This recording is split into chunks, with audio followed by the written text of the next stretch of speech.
Hello friends, आप सभी का स्वागत है मेरे YouTube channel Hindi study point पर। आज हम हिंदी के एक ऐसे महत्वपूर्ण विषय में पढ़ेंगे जो कि 12वीं की बोर्ड परीक्षा तथा आगामी प्रतियोगिता परीक्षाओं के लिए महत्वपूर्ण है। चाहे वो सी-टेट हो, यूपी-टेट हो या सुपर-टेट हो, सभी के अंदर इस विषय के अंतर्गत प्रश्न पूछे जाते हैं। तो हम समय बर्बाद न करते हुए इस वीडियो को आगे बढ़ाते हैं। समास दो अथवा दो से अधिक शब्दों के योग से जब एक नया शब्द बन जाता है तब उसे समासिक शब्द और उन शब्दों के योग को समास कहते हैं। यानी कि दो या दो से अधिक शब्दों से कौन सा शब्द बनता है? समासिक शब्द। और जब दो समासिक शब्द मिलते हैं तो उनके योग से समास बन जाता है।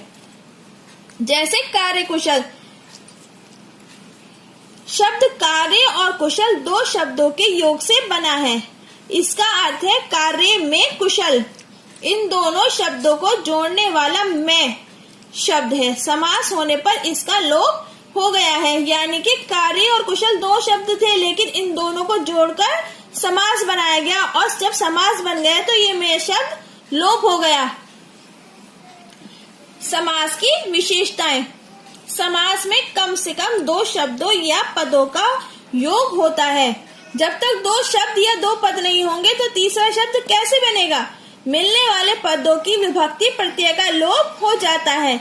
समास प्राय सजातीय शब्दों का ही होता है, जैसे धर्मशाला तो ठीक है, लेकिन यदि हम कहें मजहबशाला तो ये गलत होगा, क्योंकि मजहब एक उर्दू का अल्फाज है और शाला हिंदी का।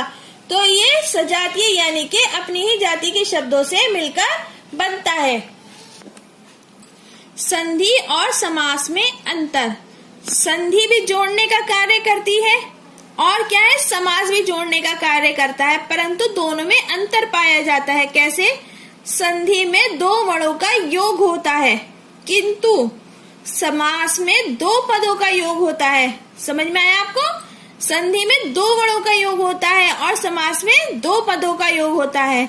जब हम संधि में तोड़ते हैं तो उसको क्या कहते हैं? विच्छेद कहते हैं। जब दो शब्दों को संधि में हम तोड़ते हैं तो उसे क्या कहते हैं? विच्छेद कहते हैं। किंतु यदि हम समास को तोड़ते हैं तो वो समास विग्रह कहलाता है, ना कि विच्छेद।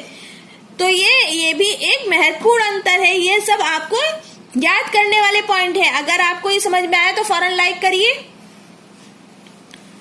समास के भेद। समास के मुख्यतः 4 भेद हैं तथा 15 उपभेद हैं, जो कि निम्नलिखित हैं। पहला अवयवी भाव समास, दूसरा तत्पुरुष समास, तीसरा द्वंद्व समास, चौथा बहुव्रीहि समास। तत्पुरुष के अंतर्गत 2 प्रसिद्ध समास आते हैं, जो है पहला कर्मधारय और दूसरा द्विगु समास। इसलिए